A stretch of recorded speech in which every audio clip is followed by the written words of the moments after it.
The Astrologer.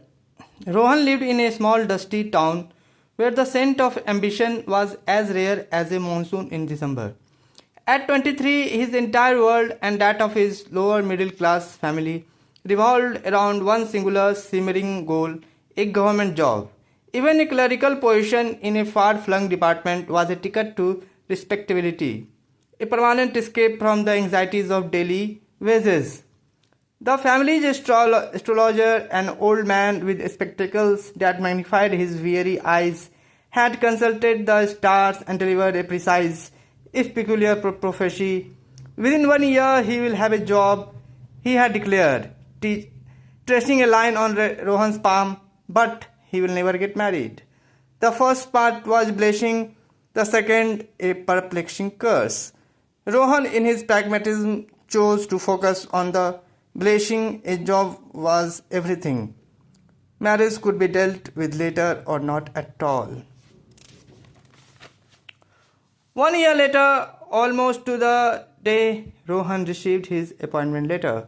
A small job in a big city, a clerk in the municipal corporation of Patna. A city he had only ever seen in pictures. His parents wept with pride and relief. It was a new world, a new life.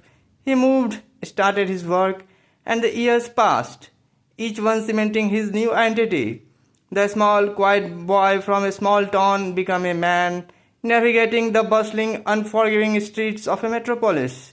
He was 27 now, still unmarried, the astrologer's second prophecy lingering in the back of his mind.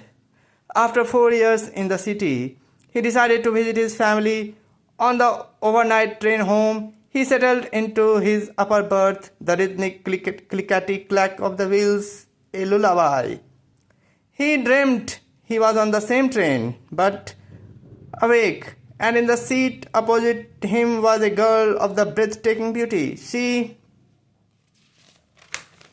had a mischievous smile and a laugh that seemed to fill the entire compartment. They talked for hours, sharing stories of their lives, their dreams. He learned she had a passion for painting and a rebellious streak that made his heart flutter.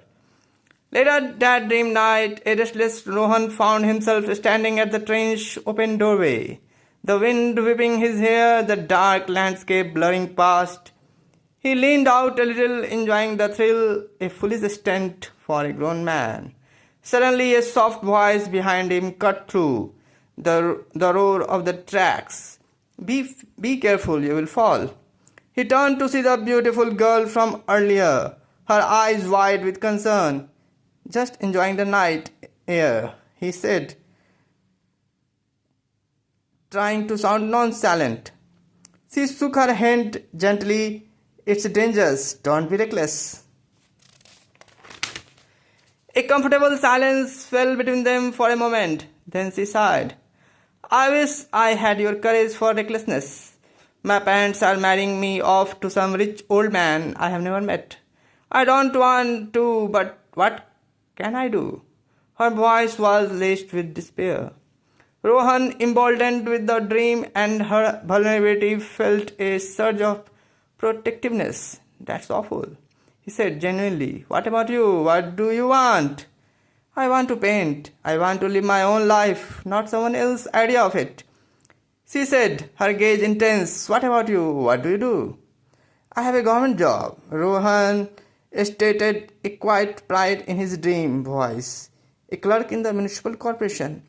Her eyes widened, not with pity, but with a flicker of genuine admiration.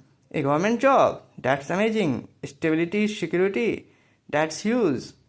She looked at him, really looked at him, and a spark ignited in her eyes. You know, she began, her voice dropping to a whisper. What if we just got off this train? What if we eloped? Rohan's heart pounded with a wild, exhilarating beat.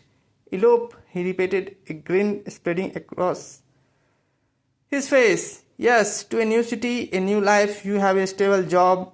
I have my painting. We could make it work. She insisted, pulling him gently away from the door.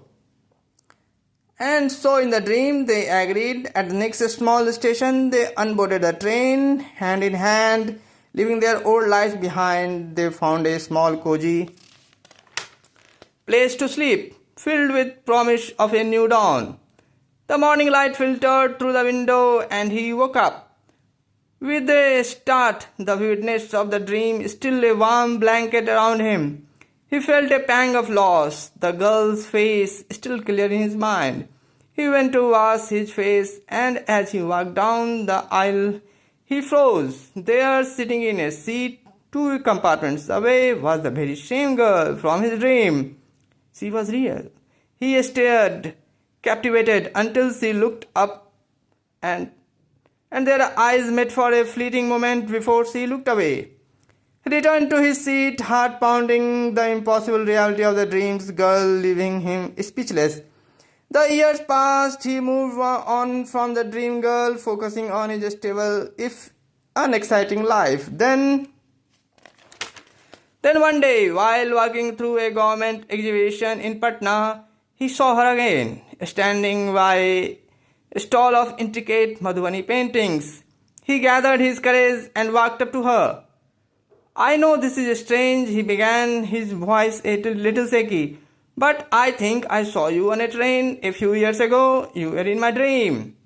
She laughed, a familiar musical sound that sent a shiver down his spine. "A train and a dream," she said, her smile genuine. "Yes, I was on the train around that time I was eloping." Rohan's heart leaped. He felt a foolish sense of fate, a sign that the astrologer was wrong, that his life was about to take a turn. He swallowed and asked, "What happened? Did it work out?" "Oh yes," she said, her eyes shining with happiness. "We are very happy. He got a fantastic job in a big city and he is doing so well. Much better than a small government job. We are getting settled now." The finality of her words hung in the air, a cool, sudden draft. The dream hadn't been a premonition of their future together. It had been a glimpse into a life that was meant for someone else.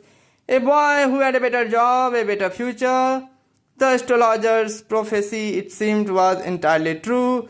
He got his job, but the one thing he was told he would never get, a marriage, a family, a life with her, was something he now saw belonged to another man. He smiled.